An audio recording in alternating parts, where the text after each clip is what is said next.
Shrimad Bhagavatam class 118. നമ്മളിന്ന് നോക്കുന്നത് സ്കന്ധം 5 25-ാമത്തെ അധ്യായമാണ്. സംകർഷണമൂർത്തിയുടെ സംസ്ഥിതി. സംകർഷണമൂർത്തി കഴിഞ്ഞ പ്രാവശ്യം പറഞ്ഞതിനെ കുറച്ചും കൂടി വിസ്തരിച്ച് പറയുകയാണ്.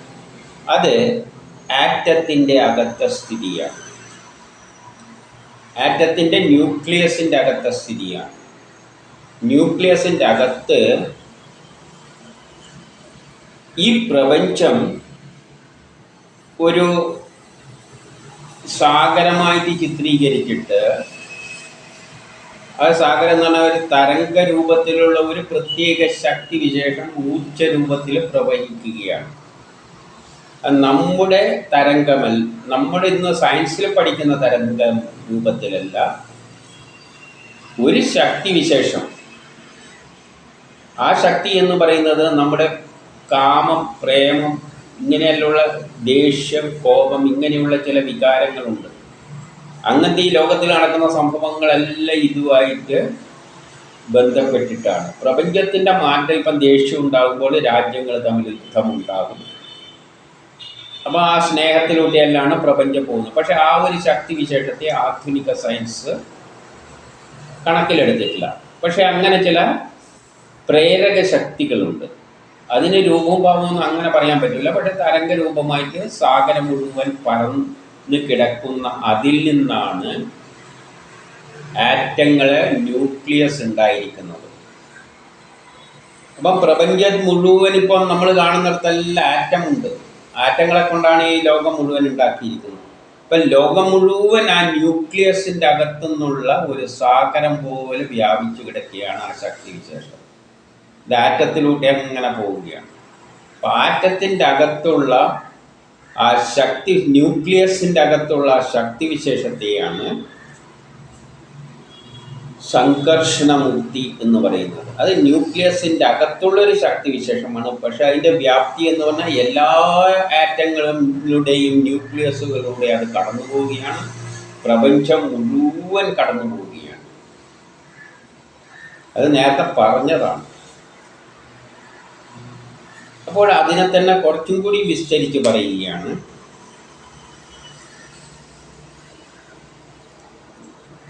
ഒന്നിൽ ശുഗൻ പറയുകയാണ്, ആ പാതാളത്തിൻ്റെ ചുവട്ടിൽ 10 യോജനയോളം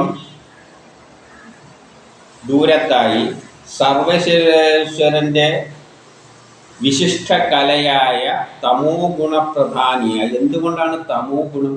തമോ ഗുണത്തിന് എപ്പോഴും സ്ഥായിയായി നിൽക്കാനാണ്. അതിനൊരു മാറ്റമൊന്നും ഉദ്ദേശിക്കാത്ത തരത്തിലാണ്. അപ്പോൾ ആറ്റത്തിൻ്റെ ന്യൂക്ലിയസിൻ്റെ അകത്തുള്ളത് തമോ ഗുണമാണ്. അത് പുറത്തേക്ക് വരില്ല, നമുക്ക് കാണാൻ പറ്റില്ല. അതങ്ങനെ ഉറങ്ങിക്കിടക്കുന്ന ശക്തിയാണ്. തമോ ഗുണം എന്ന് പറഞ്ഞാൽ ഉറങ്ങിക്കിടക്കുന്ന ശക്തിയാണ്. പക്ഷെ ആ ന്യൂക്ലിയർ ബോംബ് പൊട്ടുമ്പോൾ അതിൻ്റെ രൂപം ഭയാനകമാണ്. അപ്പോൾ അതിൻ്റെ അകത്തത് തമോ ഗുണത്തിലാണ് കിടക്കുന്നത്. അനന്തൻ സ്ഥിതി ചെയ്യുന്നു. അവിടെയാണ് ഈ അനന്തൻ, അനന്തമായ ഒരു സർപ്പത്തമായിട്ട് ചിത്രീകരിക്കുക. കാരണം അതൊരു പ്രത്യേകതരം ഊർജ സ്രോതസ്സാണ്. അതങ്ങനെ ലോകം, പ്രപഞ്ചം മുഴുവൻ വ്യാപിച്ചിട്ടുണ്ട്. സർപ്പരൂപത്തിലാണ്, തരംഗം ആ തരത്തിലാണ് ഇതിനെ ചിത്രീകരിച്ചിരിക്കുന്നത്. അഹം എന്ന അഭിമാനത്തിന് ആസ്പദമായ ദ്രഷ്ടാവും ദൃശ്യവും ഏകീകരണത്തിലൂടെ സംകർഷൻ എന്നിങ്ങനെ പറഞ്ഞു. എല്ലാവരും പൊതുവെ പറയുന്നു. അപ്പോൾ അഹം, ഞാനെന്ന ചിന്തയും എല്ലാം അതിൻ്റെ അകത്ത് ഉറങ്ങിക്കിടക്കുകയാണ്. പക്ഷേ അതിലെല്ലാം ദൃശ്യമായി വരുന്ന, പുറത്തേക്ക് വരുന്നതാണെങ്കിലും അത് അതിൻ്റെ അകത്ത് ദൃശ്യമല്ലാത്ത അവസ്ഥയിൽ കിടക്കുകയാണ്. എല്ലാം ഏകോപിപ്പിച്ച് കിടക്കുകയാണ്. എല്ലാ സ്വഭാവങ്ങളും, ദൃശ്യമായാലും അദൃശ്യമായാലും എല്ലാം കൂടിയിട്ട് ഒരു തമോ ഗുണപ്രദമായി പുറമെ പ്രകടിപ്പിക്കാത്ത തരത്തിൽ കിടക്കുന്ന ആ ശക്തി വിശേഷത്തെയാണ് സംകർഷണൻ എന്ന് പറയുന്നത്. അതിനെന്തുണ്ട്? 1000 ശിരസ്സുകളുള്ള അനന്തമൂർത്തിയുടെ, അപ്പം അതിന് 1000 ശിരസ്സുണ്ട് എന്ന് പറഞ്ഞാൽ ഈ പ്രപഞ്ചം മുഴുവൻ അത് വ്യാപിച്ചു കിടക്കുകയാണ്. അതുകൊണ്ടാണ് 1000 ശിരസ്സുള്ള അനന്തനാണെന്ന് ചിത്രീകരിച്ചത്. പക്ഷെ അതിൻ്റെ ഒരു ശിരസിൽ ഒരു കടുകുമണി രൂപത്തിലാണ് ഈ പ്രപഞ്ചം നമ്മുടെ 14 ലോകങ്ങൾ ഒരു കടുക് മണിമാതിരിയേ ഉള്ളൂ. അപ്പം അത് എത്രയോ സ്ഥലം വ്യാപിച്ചു കിടക്കുകയാണ്. അനന്തമായ സർപ്പത്തിൻ്റെ രൂപത്തിലും അത് ഭാവനയിൽ കണ്ടുകൊള്ളണം. പക്ഷെ അതിൻ്റെ ഒരു ഫണത്തിൻ്റെ മുകളിൽ ഒരു കടുക് രൂപത്തിലാണ് എന്തുള്ളത്, ഈ നമ്മുടെ പ്രപഞ്ചം 14 ലോകങ്ങളും ഉള്ളത്. അപ്പം നമ്മളെ സ്ഥാനം എന്ന് പറഞ്ഞാൽ ഒന്നുമല്ല. എന്നിട്ടോ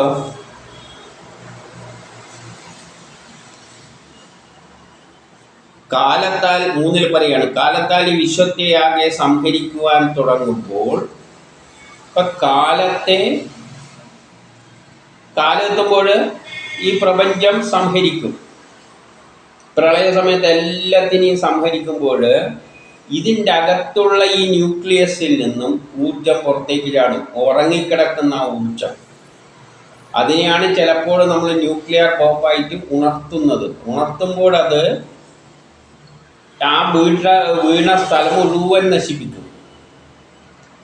അങ്ങനെ ചിന്തിക്കുമ്പോൾ ഈ പ്രപഞ്ചത്തിലുള്ള പ്രപഞ്ചം നിർമ്മിച്ചത് ആറ്റങ്ങളാണ്. ആ ആറ്റങ്ങളുടെ അകത്തുള്ള ആ ന്യൂക്ലിയസുകളെല്ലാം പൊട്ടിയാൽ തന്നെ എന്താ സംഭവിക്കുക? അതിനകത്ത് നിന്ന് വരുന്ന ഊർജം പ്രപഞ്ചത്തെ മുഴുവൻ വിഴുങ്ങിക്കളയും. മഹാപ്രളയ സമയത്ത് ഈ കടുകുമല്ലിയുള്ള പ്രപഞ്ചമാണ്, പക്ഷെ അതിനകത്ത് കോടിക്കണക്കിന് ആറ്റങ്ങളെ കൊണ്ടാണ് അത് നിർമ്മിച്ചിരിക്കുന്നത്. അതിൻ്റെ ന്യൂക്ലിയസിലുള്ള ഉറങ്ങിക്കിടക്കുന്ന എല്ലാറ്റിലുമുള്ള ഊർജം പുറത്തേക്ക് ചാടുമ്പോൾ അത് ഭയങ്കരം ഊർജമായിട്ട് ഈ പ്രപഞ്ചത്തെ മുഴുവൻ വിഴുങ്ങിക്കളയും. അത് പുരികക്കൊടിയുടെ മധ്യത്തിൽ നിന്ന്, പുരികക്കൊടി എന്ന് പറഞ്ഞാൽ ആറ്റത്തിൻ്റെ ഓർബിറ്റ്, അതിൻ്റെ മധ്യം. അപ്പോൾ അത് ഇതിൽ നിന്നെല്ലാം നമ്മൾ ആറ്റത്തിൻ്റെ രൂപം കണ്ടോളണം. പുരികക്കൊടിയുടെ മധ്യത്തിൽ നിന്ന് സംകർഷണൻ എന്ന 11 മൂർത്തിഭൂത രൂപത്തിലുള്ള രുദ്രൻ. ഇപ്പം ആറ്റങ്ങൾ എത്ര തരത്തിലുണ്ട്? 11 തരത്തിലുള്ളതായിട്ട് നമ്മൾ പണ്ട് കണ്ടു കഴിഞ്ഞിട്ടുണ്ട്. ആറ്റങ്ങൾ 11 തരത്തിലാണുള്ളത്. അതിനെ 11ആയിട്ട് ക്ലാസിഫൈ ചെയ്തിട്ടുണ്ട്. അതാണ് 11 തരം രുദ്രന്മാരെന്ന് പറയുന്നത്. അതെന്തിൻ്റെ രൂപമാണ്? കൃഷ്ണമണി, ഈ പുരികത്തിൻ്റെ രൂപമാണ്. ആറ്റം ഇങ്ങനെയാണ് ഓർബിറ്റ്, അതിൻ്റെ നടുവിൽ ന്യൂക്ലിയസ്. അതിലുള്ള മൂർത്തികളാണ് 11 തരം. അതാണ് ആറ്റം. 11 തരത്തിലുള്ളത്. അതിനെന്തുണ്ട്? 3 കണ്ണുകളുണ്ട്. ആറ്റത്തിൽ നിന്നും 3 കണ്ണുകൾ എന്ന് പറഞ്ഞാൽ 3 കണ്ണുകളിൽ നിന്നാണ് എനർജി പുറത്തേക്ക് വരുന്നത്. ആറ്റത്തിൽ നിന്ന് കിട്ടുന്ന എനർജിയെ 3ആയിട്ട് തിരിക്കാം. ഇലക്ട്രോൺ എനർജി, ഇലക്ട്രോൺ പുറത്തേക്ക് വരുമ്പോഴുള്ള എനർജിയാണ് സാധാരണ കത്തുമ്പോഴും വെളിച്ചത്തിലും ഇലക്ട്രിസിറ്റി എല്ലായിട്ട് കാണുന്നത്. രണ്ടാമത്തെ ഓർബിറ്റൽ എനർജി. ആ വരുന്ന ഇലക്ട്രോണിൻ്റെ എനർജി തന്നെ ഏത് ഓർബിറ്റിൽ നിന്നാണോ വരുന്നത് അതിനെ ആശ്രയിച്ചിരിക്കുന്നു. അപ്പോൾ 2 തരത്തിൽ അതും. പിന്നെയുള്ളതാണ് 3ാമത്തെ നെറ്റിയിലെ തൃക്കണ്ണുമായി ചിത്രീകരിച്ചത്. അതാണ് ന്യൂക്ലിയർ എനർജി. ഇങ്ങനെ 3 തരം എനർജികൾ 3 ശൂലത്തിൻ്റെ 3 തണ്ടുകളായിട്ടാണ് കാണിച്ചിരിക്കുന്നത്. അറ്റത്തിൽ 3 എണ്ണം ഉണ്ട്. ഒന്ന് ഇലക്ട്രോൺ എനർജി, മറ്റേത് ഓർബിറ്റൽ എനർജി, ഇത് ന്യൂക്ലിയർ എനർജി. അതാണ് നടുവിലുള്ള പ്രധാനപ്പെട്ട. അങ്ങനെ അത്തരത്തിലാണത് പ്രഹരിക്കുന്നതായിട്ട് സംഘർഷണൻ്റെ രൂപമെല്ലാം പറഞ്ഞിരിക്കുന്നത്. ഇനി 4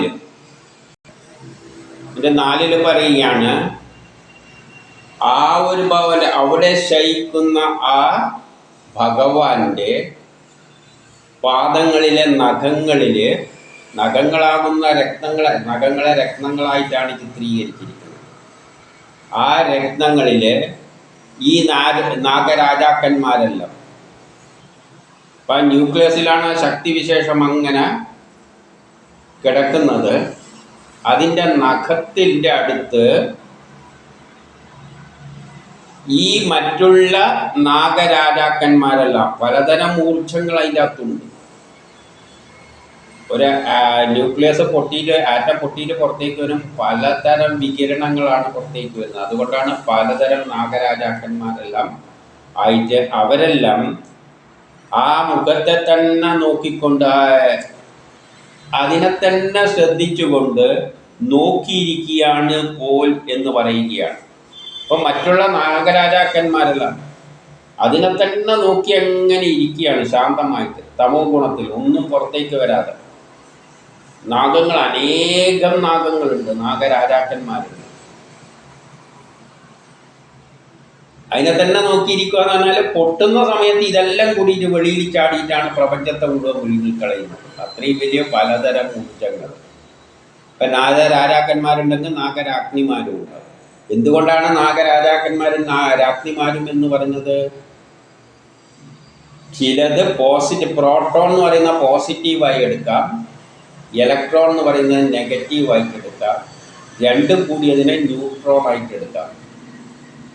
അപ്പം ആറ്റത്തിൻ്റെ ന്യൂക്ലിയസിൻ്റെ അകത്ത് പ്രോട്ടോൺ ഉണ്ട്, പുരുഷ വേവ്സ് ഉണ്ട്. അപ്പോൾ ഒരു ആറ്റം പൊട്ടുമ്പോൾ പുറത്തേക്ക് വരുന്നത് ആൽഫ കണങ്ങൾ, ബീറ്റ കണങ്ങൾ എന്നെല്ലാം പറഞ്ഞിട്ടാണ്. പിന്നെ ന്യൂട്രോണും ഗാമ റേസ്, ഇങ്ങനെ പലതരം റേസ് പുറത്തേക്ക് വരും ഒരാറ്റം പൊട്ടുമ്പോൾ. ചിലതിന് പോസിറ്റീവ് ചാർജാണ്, ചിലതിന് നെഗറ്റീവ് ചാർജാണ്, ചിലത് ന്യൂട്രലാണ്. Alpha, beta, gamma. അതിൽ പോസിറ്റീവ് ചാർജ് ഉള്ളതിനെ പുരുഷ നാഗരാജാക്കന്മാരും, നെഗറ്റീവ് ഉള്ളതിനെ നെഗറ്റീവ് രാജ്ഞിമാരുമായിട്ടെല്ലാം ചിത്രീകരിക്കാം, നാഗരാജ്ഞിമാർ ആയിട്ടെല്ലാം ചിത്രീകരിക്കാം. പിന്നെ ചാർജ് ഇല്ലാത്തത് വല്ലതും. ഇങ്ങനെ പലതരത്തിൽ ഇതെല്ലാം ഇതിൻ്റെ അകത്ത് ഈ സംഘർഷണൻ്റെ കാലിൽ മാത്രം നോക്കിക്കൊണ്ടിരിക്കുകയാണെന്ന് അത്രയേ ഉള്ളൂ. കാരണം മറ്റേ തലയെല്ലാം എവിടെയാണ്? എല്ലായിടത്തും വ്യാപിച്ച് കിടക്കുകയാണ്. അത്രേ നോക്കിയിരിക്കാൻ പറ്റുകയുള്ളൂ. എൻ്റെ 5 നാഗരാജ കന്യാകന്മാർ. ഇപ്പം രാജാക്കന്മാർ, അതായത് പോസിറ്റീവ് എല്ലാം അങ്ങനെ കിടക്കുന്നു, നെഗറ്റീവ് ഉണ്ട് എന്നർത്ഥം.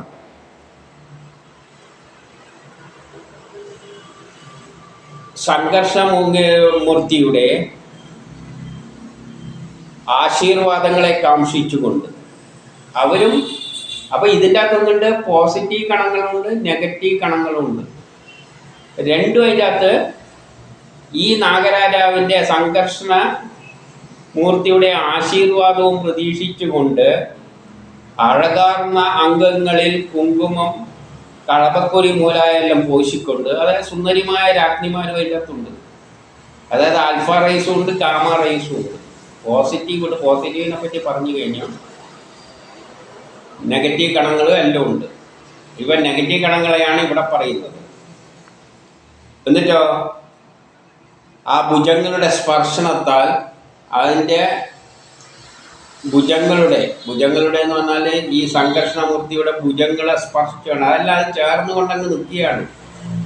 പുളകിതരായിട്ട് അവർക്ക് അനുരാഗമെല്ലാം തോന്നിയിട്ട് അത്രയും അതിനോടുള്ള ആകർഷണത്തോടു കൂടി ആനന്ദ ലഹരിയിൽ ഇളകിക്കൊണ്ട് തൃക്കണ്ണുകളോടുകൂടിയ മുഖകമലത്തെ നോക്കിക്കൊണ്ടിരിക്കുകയാണ്. അത് അതിൻ്റെ മുഖവും നോക്കിയിരിക്കുകയാണെന്ന്. അപ്പം ഇതിൻ്റെ കൂടെ നാഗങ്ങളുണ്ട്. നാഗങ്ങളാണ് എനർജി, പുറത്തേക്ക് വരുന്ന എനർജി. അതാണ് ലോകത്തെ ചുട്ടരിക്കുന്നത്. ആ ചുട്ടരിക്കുന്നതിൽ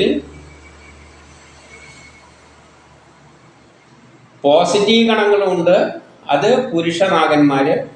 നെഗറ്റീവ് എനർജിയുണ്ട്, അതാണ് സ്ത്രീ. ആൽഫ, ബീറ്റ എന്നെല്ലാം കെമിസ്ട്രിയിൽ പഠിക്കും.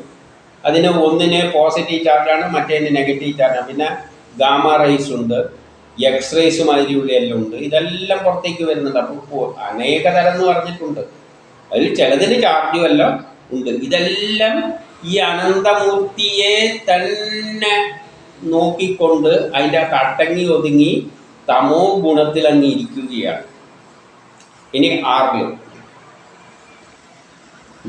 പറയുകയാണ്, അളവറ്റ ഗുണങ്ങളുടെ സാഗരവും ആദിദേവനുമായ ആ സർവവിജ്ഞാന നിലയമായ ആ സാക്ഷാൽ സംഘർഷണമൂർത്തി അനേക ഗുണങ്ങളുള്ളതാണ്. ഈ ആറ്റങ്ങളുടെ എനർജിയിൽ നിന്നാണ് ഈ പ്രപഞ്ചം തന്നെ ഉണ്ടായത്. ഇനി എന്നിട്ട് സർവവിജ്ഞാനങ്ങളുടെയും കേന്ദ്രമാണ്. എല്ലാ സയൻസിൻ്റെയും ഉത്ഭവം എവിടെ നിന്നാണ്? ആറ്റത്തിൽ നിന്ന് തന്നെയാണ്.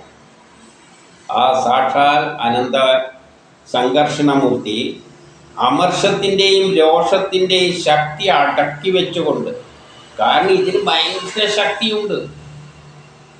നമുക്കറിയാലോ, പുറത്തേക്ക് വരുന്ന ഊർജം എന്നെല്ലാം പറയുന്നത് വളരെ സാധാരണയിലുള്ളത് തീ കത്തുന്നതെല്ലാം വളരെ രാസപ്രവർത്തനങ്ങളാണ്. പക്ഷെ ഇതിൻ്റെ അകത്തുള്ള സാധനം തമോ ഗുണത്തിൽ അങ്ങനെ അതിൻ്റെ രോഷവും ശക്തിയും അടക്കിക്കൊണ്ട് ന്യൂക്ലിയസിൽ നിൽക്കുകയാണ്. അതാറ്റം ദേഷ്യം വിട്ട് പുറത്തേക്ക് വന്നു കഴിഞ്ഞാൽ ലോകത്തെ മുഴുവൻ 7 ലോകങ്ങളെയും വിഴുങ്ങിക്കളയും, എന്നിട്ട് ഇല്ലാതാക്കിക്കളയും. അത്രയും ശക്തിയുള്ളത് അതതിൻ്റെ അകത്ത് അതിൻ്റെ ശക്തിയും രോഷവും അടക്കി വെച്ചുകൊണ്ട് സമസ്ത ജീവജാലങ്ങളുടെയും ക്ഷേമത്തിന് വേണ്ടി നിലകൊള്ളുന്നു. ജനങ്ങളെല്ലാം ജീവിച്ചു പോട്ടെ, അവിടെ കിടന്നിട്ട് കളിച്ചോട്ടെ, ഭൂമിയിലെല്ലാം കിടന്നുകൊണ്ട് ജനങ്ങൾ അങ്ങനെ സൂചിപ്പിച്ചോട്ടെ എന്ന് വെച്ചുകൊണ്ട് ആ എനർജി, ന്യൂക്ലിയർ എനർജി അടങ്ങി ഒതുങ്ങി അതിൻ്റെ അകത്ത് ഇരിക്കുകയാണ്. അതിൻ്റെ ദേഷ്യമെല്ലാം ഉണ്ട്. ഇവന്മാരെ ഇങ്ങനെ വിട്ടാൽ ശരിയാവില്ല എന്ന്. കാരണം എല്ലാം ഞാനെന്ന അഹങ്കാരമെല്ലാമായിട്ട് ഭൂമിയുടെ മേലെ അങ്ങനെ മതം പൊട്ടിയമാതിരി നടക്കുകയാണ്. ചിലപ്പോൾ ആ ദേഷ്യം പൊട്ടിയിട്ട് വന്നിരുന്നെങ്കിൽ ഇതെല്ലാം ഭസ്മമാക്കി കളയും. പക്ഷെ എന്നാൽ അതെല്ലാം അടക്കി വെച്ചിട്ട് ആ ജനങ്ങളെന്തോ കാട്ടിക്കൊടുത്തത്, അത് വിവരമില്ലാതെ കുറേ എണ്ണം അവരെന്തോ ജീവിച്ചു പോട്ട് എന്ന നിലയിൽ സമസ്ത ജീവജാലങ്ങളുടെയും ക്ഷേമത്തിനായി നിലകൊള്ളുന്നു. ഇനി 7 ദേവന്മാർ, അസുരന്മാർ, നാഗന്മാർ, സിദ്ധദേവന്മാർ, ഗന്ധർവന്മാർ, വിദ്യാധരന്മാർ, മുനിമാർ എന്നിവരാൽ ധ്യാനിക്കപ്പെടുന്ന ഇവരെല്ലാം ആരെയാണ് ധ്യാനിക്കുന്നത്? അതായത് വിദ്വാൻമാരായ എല്ലാവരും തന്നെ, അല്ലെ ഗന്ധർവന്മാർ, അല്ലെ നാഗങ്ങൾ, ഇതിൻ്റെ അകത്തുള്ള നാഗങ്ങളെല്ലാം തന്നെ ഇദ്ദേഹത്തെ ധ്യാനിച്ചു കൊണ്ടിരിക്കുകയാണ്. അതിൻ്റെ അകത്ത് തപസ് ചെയ്യുകയാണ്, ധ്യാനിച്ചുകൊണ്ട്. കാരണം അടങ്ങി ഒരുങ്ങിയിരിക്കുകയാണ്. ഇദ്ദേഹത്തിൻ്റെ മതം കൊള്ളുന്നവരും ഇടവിടാതെ മതം കൊള്ളുന്നവരും, അതിൻ്റെ അകത്ത് മതം പൊട്ടിക്കളിക്കുന്ന ചില കക്ഷികളും ഉണ്ട്.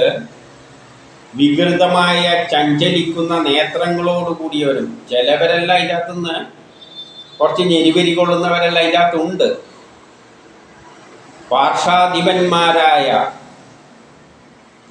പാർഷാധിപന്മാർ ഈ സംഘർഷണദേവന്റെ കൂട്ടുകാരായ സഹായത്തിന് നിൽക്കുന്ന ആൾക്കാരെല്ലാം വേദസംബന്ധത്തോടുകൂടിയ വേദങ്ങളെല്ലാം കൂടി അറിഞ്ഞവരാണ്. അവർക്ക് എല്ലാ ജ്ഞാനവും തികഞ്ഞവരാണ്. അവരെല്ലാം ആനന്ദിപ്പിച്ചുകൊണ്ട്, പക്ഷെ അവരെല്ലാം സന്തോഷിപ്പിച്ചുകൊണ്ട് നീലവസ്ത്രം ധരിച്ച് ഇവരെല്ലാം ചിലതെല്ലാം അവിടെ നിന്ന് ഞെരിപിരി കൊള്ളുന്നുണ്ട്. ഇതിൻ്റെ അകത്തുള്ള ഊർജങ്ങളും ഈ ന്യൂക്ലിയസിൻ്റെ അകത്തുള്ള അതിൻ്റെ അകത്ത് എന്തുണ്ട്? ചിലവരെല്ലാം അദ്ദേഹത്തെ സ്തുതിച്ചുകൊണ്ട് ധ്യാനിച്ചുകൊണ്ടിരിക്കുന്നവരുണ്ട്. ചിലവർ കുറച്ച് എരിപിരി കൊള്ളുന്നവരെല്ലാം ഉണ്ട്. പക്ഷെ എല്ലാവരെയും ആനന്ദിപ്പിച്ചുകൊണ്ട് നീലവസ്ത്രം ധരിച്ച, അപ്പോൾ ആറ്റത്തിൻ്റെ അകത്ത് നീലവസ്ത്രമായിട്ടാണ് ഇതിനെ ചിത്രീകരിച്ചിരിക്കുന്നത്. ആര്? ആറ്റത്തിൻ്റെ അകത്തുള്ള ഇദ്ദേഹം സംഘർഷണമൂർത്തി നീലവസ്ത്രം ധരിച്ച് ഒരൊറ്റ കമണ്ടലും ഒന്നേ ഉള്ളൂ, ആ ന്യൂക്ലിയസ് ആണ്. സംഘർഷമൂർത്തി വണ്ടിൻകൂട്ടത്തിൽ മധുരിക്കുന്ന സംഗീതത്തോടുകൂടി, അതിൻ്റെ അകത്ത് കുറേ സംഗീതങ്ങളെല്ലാം വണ്ടുകൾ മൂടുന്ന മാതിരി വൈജയന്തി മാല ധരിച്ചിട്ടുണ്ട്. മാല എന്ന് പറയുമ്പോൾ ഓർബിറ്റായിട്ട് കാണണം. മാലയെല്ലാം ധരിച്ചിട്ടുണ്ട്. അതിൽ നിന്ന് വണ്ടുകളിങ്ങനെ മൂളിക്കൊണ്ടിരിക്കുന്നുണ്ട്. ആ സംഘർഷണമൂർത്തിയുടെ ന്യൂക്ലിയസിൻ്റെ ചുറ്റും ഓർബിറ്റിൽ വൈജയന്തി മാലയുണ്ട്, ഓർബിറ്റുണ്ട്. അതിൽ വണ്ടുകൾ ഇങ്ങനെയുണ്ട്, അതായത് ഇലക്ട്രോണുകളെല്ലാം അങ്ങനെ ചുറ്റിക്കിടക്കുന്നുണ്ട്. ഇന്ദ്രവാഹനമായ ഐരാവത പർവ്വതവും അവിടെയുണ്ട്. നടുവിലുള്ളതിനെ പർവ്വതമായിട്ടും ചിത്രീകരിക്കാം, ആ ന്യൂക്ലിയസിനൊരു പർവ്വതമായിട്ടും ചിത്രീകരിക്കാം. ഒരു പർവ്വതമുണ്ട് നടുവിൽ, അതിനു ചുറ്റും വൈജയന്തി മാല ഉപയോഗിച്ചിട്ട് അതിൻ്റെ അകത്ത് വണ്ടുകളിങ്ങനെ ഓടിക്കളിക്കുന്നുണ്ട്. അതായത് ഇലക്ട്രോൺ ഉണ്ട്. ഒരു ആറ്റത്തിൻ്റെ ഘടനയാണ് വിവരിച്ചു തരുന്നത്. അതിൻ്റെ നടുവിലാണ് ആശാൻ ഇരിക്കുന്നത്.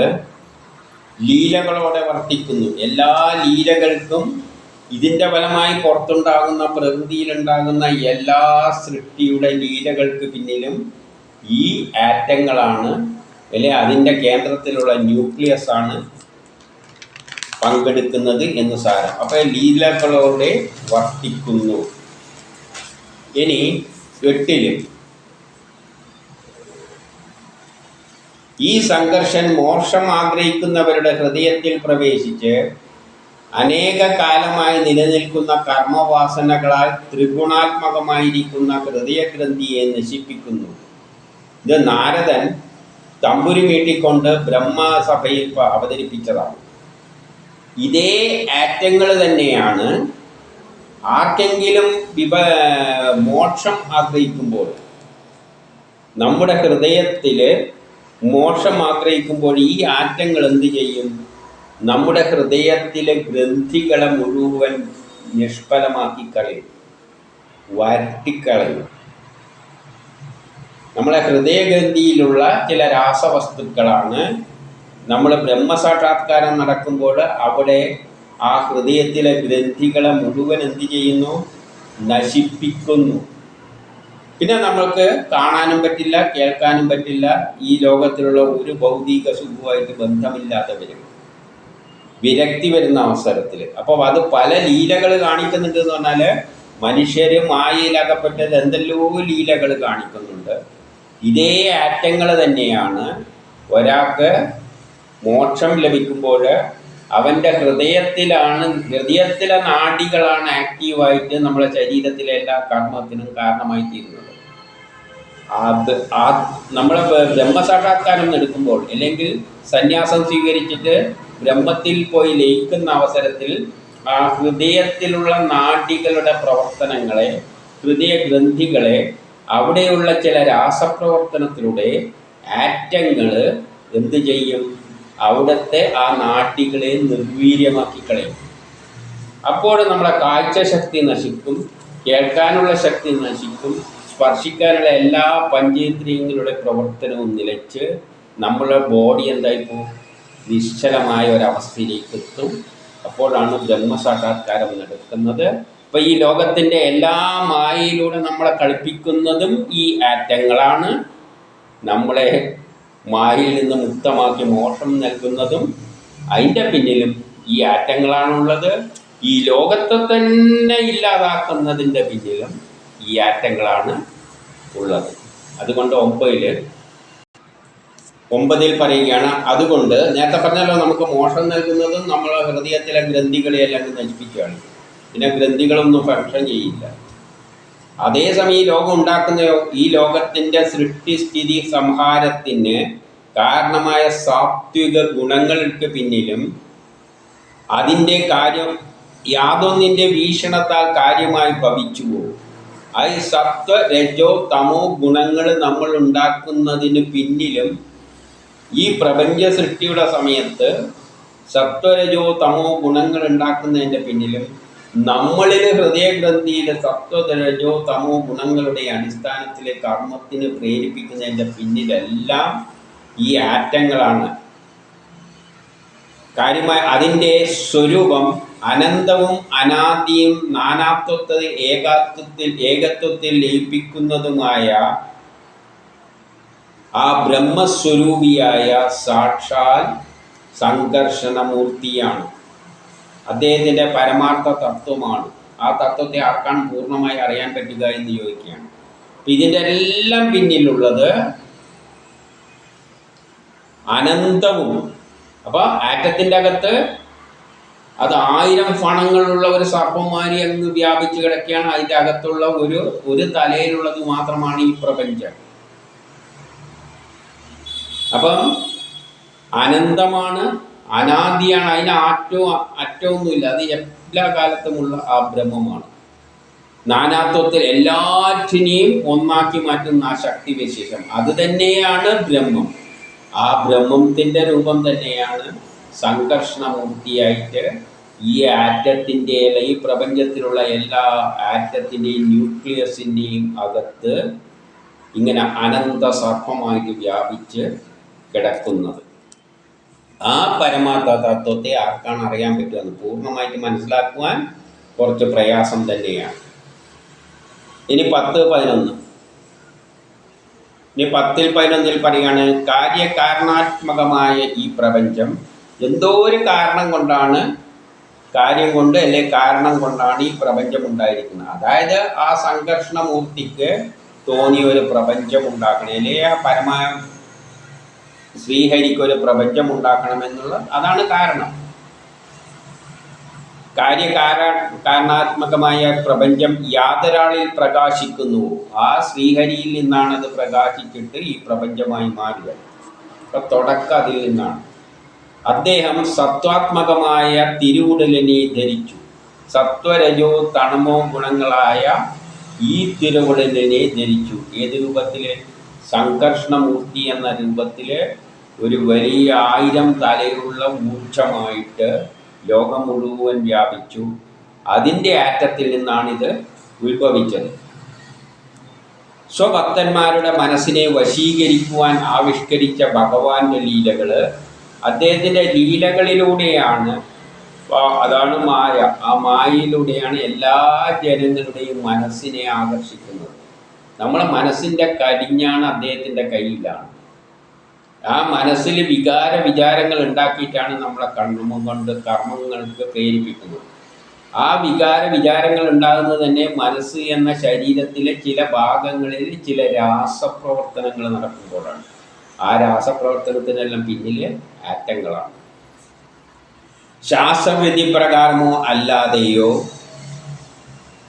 ഈ തത്വങ്ങൾ ശാസ്ത്രത്തിലൂടെ മനസ്സിലാക്കിയിട്ട്, അല്ലെങ്കിൽ ഇതൊന്നും അറിയാതെ ആരെങ്കിലും, അത് പണ്ഡിതനായാലും പാമരനായാലും, എത്ര ജ്ഞാനം നേടിയിട്ട് ഉന്നത ജ്ഞാനം നേടിയിരിക്കുന്ന ഒരാൾ ആ ശക്തിയെ മനസ്സിലാക്കിയിട്ട് അദ്ദേഹത്തെ ആരാധിക്കുക, അല്ലേ ഒരു ചുക്കും അറിയില്ല, ചുമ്മാ വിവരമൊന്നുമില്ല, എന്നാലും അതിനെ ആരാധിച്ചാലും, അതിനെ അപഹസിക്കാൻ വേണ്ടിയിട്ട് പറഞ്ഞാലും അടക്കിടക്കില്ലേ ആ ശക്തി, നിന്നെ അത് രക്ഷിക്കൽ, ഇതെല്ലാം പരിഹസിക്കുന്ന രൂപത്തിലായാലും യാദൃച്ഛികമായാലും പെട്ടെന്ന് കയറിയിട്ട് ആ ഭഗവാനെ നിന്ന് ആ ശക്തിയെ ഒന്ന് ഓർത്തുപോയാലും കീർത്തിക്കുകയാണെങ്കിലും അവരുടെ പാപം ഉടനടി നശിക്കും.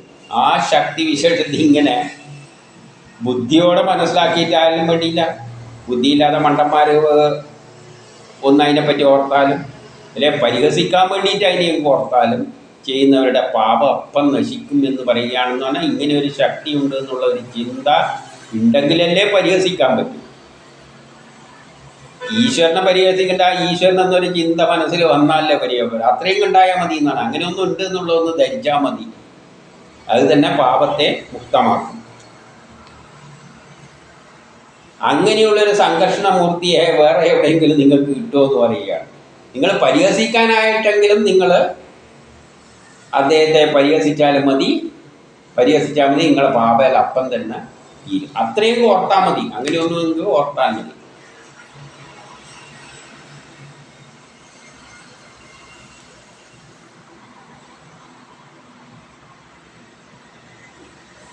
പിന്നെ 12 പറയുകയാണ്,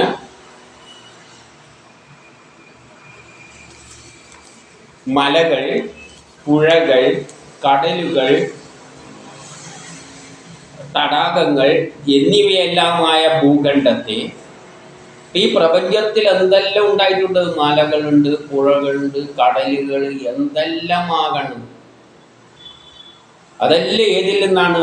1000 ശിരസ്സുള്ള യാതൊരാളുടെ ശിരസ്സിൽ നിന്നും അണുപ്രമാണമായി സ്ഥാപിച്ചുവോ. അപ്പോൾ അദ്ദേഹം 1000 ശിരസ്സായിട്ട് ഇങ്ങനെ പ്രപഞ്ചം മുഴുവൻ വ്യാപിച്ചിട്ട് അതിൻ്റെ ഒരു ശിരസ്സിൽ ഒരു അണുപ്രമാണമായിട്ട് സ്ഥാപിച്ചതിലാണ് എന്തുള്ളത്? പുഴകളും നദികളും കടലുകളും എല്ലാം ഉണ്ടാക്കി വെച്ചിരിക്കുന്നു. ആ ശക്തിവിശേഷം ഇങ്ങനെ വ്യാപിച്ചു കിടക്കുകയാണ് 1000 തലയോടുകൂടി. അനന്തരം എന്നാണ്, അറ്റമില്ലാത്ത തലകളാണ്.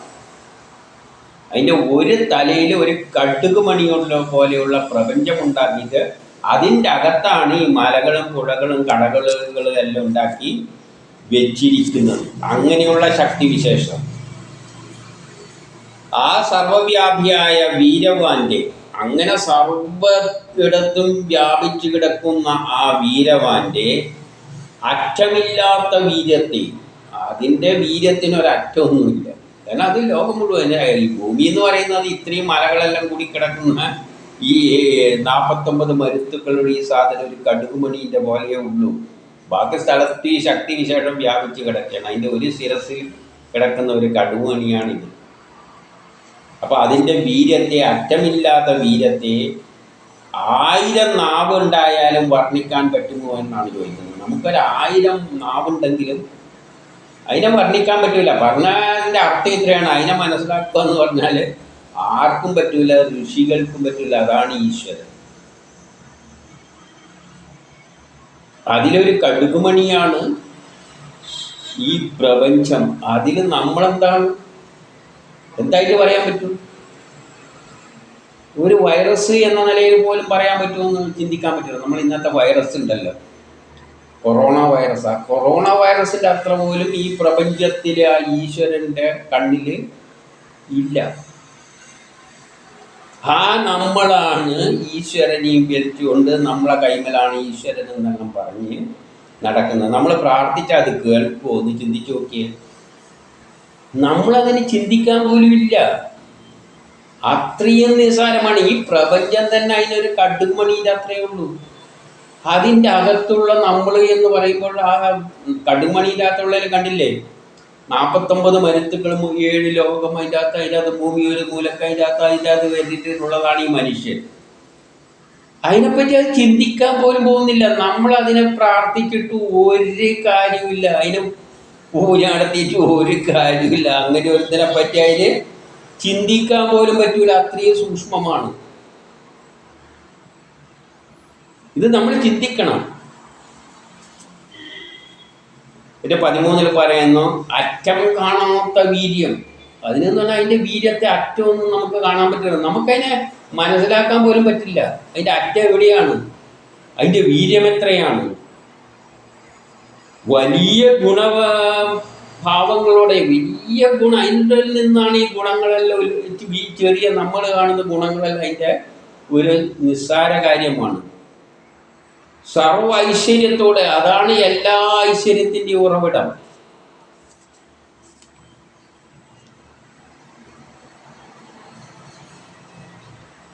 ആ ആദിശേഷൻ ഈ മഹാ അതിശയത്തോട് ചേർന്നിരിക്കുന്നു. അതോടാണ്, അതാ ശക്തി വിശേഷം.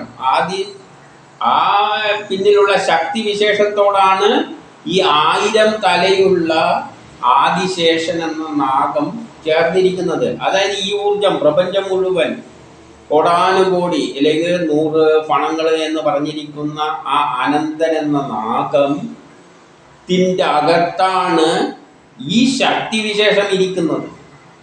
അപ്പം അവിടെ നാഗവുമല്ല ഇത്, അതിൻ്റെ അകത്തിരിക്കുന്ന ശക്തി വിശേഷം. ആ നാഗത്തിൻ്റെ മേലെയാണല്ലോ ആശാൻ ഉറങ്ങുന്നത്.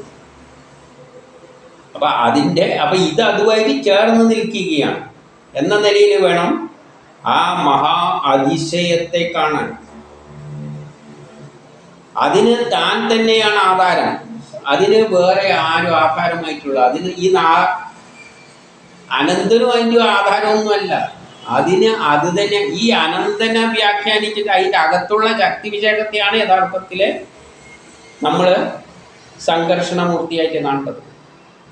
ആ നാഗത്തെയല്ല. നാഗം അതിൽ നിന്ന് ഉത്ഭവിച്ച ഊർജമാണ് നാർഗരൂപത്തിൽ ലോകം മുഴുവൻ വ്യാപിച്ചിട്ട് നമ്മൾ ആറ്റങ്ങളിലൂടെ എല്ലാം കടന്നു പോകുന്നത്, ന്യൂക്ലിയസിലൂടെ. ആ നാഗത്തിൻ്റെ അത് ഇതിൽ നിന്നും ഉത്ഭവിച്ച ശക്തി വിശേഷമാണ്. പക്ഷേ ഇതിനെ എങ്ങനെയാണ് വ്യാഖ്യാനിക്കുക എന്ന് വെച്ചാൽ ഇതിനെ വ്യാഖ്യാനിക്കാൻ പറ്റില്ല. ഊർജത്തെ നാഗമായിട്ട് അനന്തനായിട്ട് വ്യാഖ്യാനിച്ചു. അതിൻ്റെ പിന്നിലുള്ള, അതിൻ്റെ മേലെ ശയിക്കുന്ന ശക്തി വിശേഷം ഏതാണെന്ന് ചോദിച്ചു കഴിഞ്ഞാൽ അതാണ് മഹാ അതിശയമായിട്ട് ചിത്രീകരിച്ചിരിക്കുകയാണ്. അതാണ് സംഘർഷണമായിട്ട് കണ്ടത്. അത് ഭൂതലത്തിൻ്റെ അടിയിൽ സ്ഥിതി ചെയ്യുന്നു. ഭൂതലത്തിൻ്റെ അടിയിൽ നിന്ന് പറഞ്ഞാൽ ഭൂമിയുടെ അടിയിൽ നിന്ന് നമ്മൾ അവസാനം എവിടെ എത്തിയ ആറ്റത്തിൻ്റെ അകത്ത് സ്ഥിതി ചെയ്യുന്നു. ആറ്റത്തിൻ്റെ അകത്ത് ഈ പ്രപഞ്ചത്തിലുള്ള എല്ലാ ആറ്റങ്ങളുടെയും ആ ഊർജ്ജമങ്ങനെ അതും കടന്നുകൊണ്ടങ്ങ് പോയിരിക്കുകയാണ്. അത് എവിടെയല്ലോ എത്തിയിട്ടുണ്ട്. അതിനകത്തുള്ള ആയിരക്കണക്കിന് തളകളിൽ ഒന്നിലാണ് നമ്മളെ പ്രപഞ്ചം ഉള്ളത്. ആ പ്രപഞ്ചത്തിനകത്ത് എത്രയോ ആറ്റങ്ങളുണ്ട്. അതിലൂടെ എല്ലാം ഇത് കയറി പോയിട്ടുണ്ട്.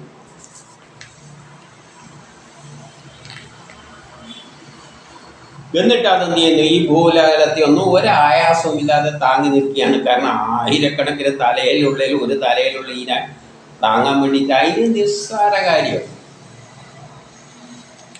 ഇനി 14 പറയുകയാണ്, ഈ ലോകത്തിൽ സുഖം ആഗ്രഹിക്കുന്ന മനുഷ്യരാൽ, ഈ ലോകത്തിൽ മനുഷ്യർ ഏതെങ്കിലും മനുഷ്യർ സുഖം ആഗ്രഹിക്കുന്നുണ്ടെങ്കിൽ തൻ്റെ വിഭിന്നങ്ങളായ കർമ്മങ്ങളെ നിവൃത്തീകരിച്ച്, നമ്മൾ ഇതിനകത്ത് ഓരോ കർമ്മങ്ങൾ ചെയ്യാൻ വേണ്ടിയിട്ടാണ് നമ്മളെ നിയോഗിച്ചിരിക്കുന്നത്. ഏത് ഈ ചെറിയ ഭൂമിയിൽ എന്തോ കർമ്മം ചെയ്യാൻ വേണ്ടിയിട്ട് വെറുതെ നിയോഗിച്ചിരിക്കുകയാണ്. അങ്ങനെ കർമ്മം ചെയ്തിട്ട് നേടാവുന്ന സ്ഥാനങ്ങൾ ഏതാണെന്ന് ഇതെല്ലാം തന്നെയാണ്. നേടാവുന്ന സ്ഥാനങ്ങൾ ഏതെല്ലാമാണ്? ഇതിൽ നിന്ന് നേടുന്ന സ്ഥാനം എത്രയാണ് ഉണ്ടാവുക? ഭൂമി എന്ന് പറയുന്നത് തന്നെ ഒരു കടുകുമണിയോളം അത്രമേ ഉള്ളൂ. ഈ ബ്രഹ്മവുമായിട്ട് താരതമ്യം ചെയ്യുമ്പോൾ ഒരു കടുകുമണിയാണ്. ആ കടുകുമണിൻ്റെ അകത്ത് നമ്മൾ എന്ന് പറയുന്നത് എത്ര എന്ന് എനിക്ക് പറയാൻ പറ്റില്ല. ഒരു വൈറസിൻ്റെ അത്ര പോലും പറയാൻ പറ്റില്ല. ആ വൈറസിനെ തന്നെ കോടിക്കണക്കിനായിട്ട് ഡിവൈഡ് ചെയ്ത് കഴിഞ്ഞാൽ ഒരർത്ഥത്തേ ഉള്ളൂ. ആ നമ്മൾ ചെയ്യുന്ന കർമ്മങ്ങൾ എന്ന് പറഞ്ഞാൽ എന്ത് കർമ്മം ചെയ്താലും നമുക്ക് കിട്ടുന്ന ഫലം ഇതെല്ലാം ഇതിൽ താരതമ്യം ചെയ്യുമ്പോൾ വട്ടപൂജ്യമാണ്. അതുകൊണ്ട് നിങ്ങൾ എന്ത് കർമ്മം ചെയ്താലും ഈ പ്രപഞ്ചവുമായിട്ട് കമ്പയർ ചെയ്യുമ്പോൾ നിങ്ങളിവിടെ ഒരു ചുക്കുമല്ല ചെയ്യുന്ന ഒന്നുമല്ല. പിന്നെ നിങ്ങൾക്ക് നേടാൻ പറ്റുന്ന എന്താണ്? ബ്രഹ്മസാക്ഷാത്കാരത്തിൽ കൂടി ഈ ബ്രഹ്മം തന്നെയായിട്ട് മാറുക. അതാണ് നിങ്ങൾക്ക് നേടാൻ പറ്റുന്ന ഏറ്റവും വലിയ സ്ഥാനം. അല്ലാതെ ഇതിൻ്റെ അകത്ത് കിടത്ത് ചെയ്യുന്ന കർമ്മങ്ങൾ എന്ന് പറഞ്ഞാൽ ആയിരക്കണക്കിന് നാഗങ്ങളുടെ പണങ്ങളിലുള്ളതിൽ ഒരു പണത്തിൻ്റെ മേലെയുള്ള കടുക് പോലെയുള്ള ഭൂമിൻ്റെ അകത്ത്, പ്രപഞ്ചത്തിൻ്റെ അകത്ത് ഭൂമി എത്രയാണെന്ന് ചോദിച്ചു കഴിഞ്ഞാൽ ഒരു വൈറസ് മാതിരിയായിരിക്കും. ആ വൈറസിൻ്റെ അകത്ത് നമ്മളെന്താണെന്ന് ചോദിച്ചാൽ അതിനൊരു കോടിക്കണക്കിനാക്കി മാറ്റിക്കഴിഞ്ഞാൽ ആ നമ്മളിവിടെ കിടന്ന് ചെയ്യുന്ന കർമ്മങ്ങൾ എന്ന് പറയുന്നത് അതിൻ്റെ അകത്ത് കിട്ടുന്ന എന്ത് സുഖം കിട്ടാൻ പോകുന്നു. നമ്മൾ ചെയ്യുന്ന കർമ്മം എത്രയാ ഉള്ളത്? നമുക്ക് ഇവിടെ നിന്ന് തോന്നുമ്പോൾ എന്തെല്ലോ ആയി തോന്നും. ഒരു ചുക്കും നമ്മൾ ചെയ്യുന്നില്ല. പിന്നെ നിങ്ങൾക്ക് നേടാൻ പറ്റുന്ന എന്താണ്? ഇത് തന്നെയായിട്ട് അങ്ങ് മാറിക്കൊള്ളുക ബ്രഹ്മസാക്ഷാത്കാരത്തിൽ.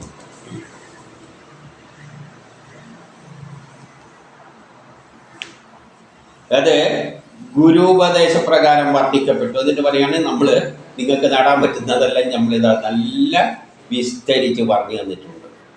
എന്നിട്ട് പഞ്ചിൽ പറയാണ്, പ്രകൃതിയുടെ ലക്ഷണമായ ധർമ്മത്തിൻ്റെ നാനാരൂപത്തിലുള്ളതും അന്യോന്യം സംയുക്തമല്ലാതെതുമായ പരിണാമഗതികൾ ജീവാത്മാവിന് ഇപ്രകാരമെല്ലാം അനുഭവപ്പെടുന്നു.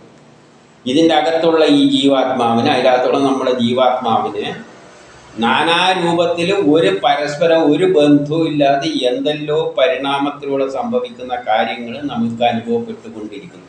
ഇതിൻ്റെ ചുറ്റുവട്ടത്തിൽ നിന്നുകൊണ്ട് എന്തെല്ലോ പരിണാമവും സംഭവിച്ചു കൊണ്ടിരിക്കുമ്പോഴുള്ള ചില കാര്യങ്ങൾ നമ്മളെ ജീവാത്മാവിന് അനുഭവിച്ച് കൊണ്ടിരിക്കുകയാണ്.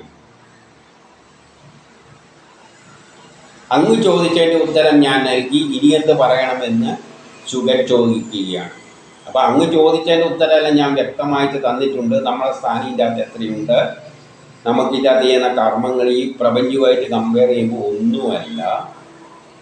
അപ്പോൾ അങ്ങനെ ഉണ്ടാകുന്ന ഈ ജീവാത്മാവായ നമ്മുടെ ജീവിതത്തിലുണ്ടാകുന്ന സംഭവങ്ങളെല്ലാം ഇവിടെ നടക്കുന്ന കർമ്മങ്ങളുടെ ഏതോ ചെറിയോരോ അംശങ്ങൾ, അത് തന്നെ പരസ്പരം ഒരു ബന്ധമൊന്നും ഇല്ലാത്ത തരത്തിലാണ് നമുക്ക് അനുഭവപ്പെടുന്നത്.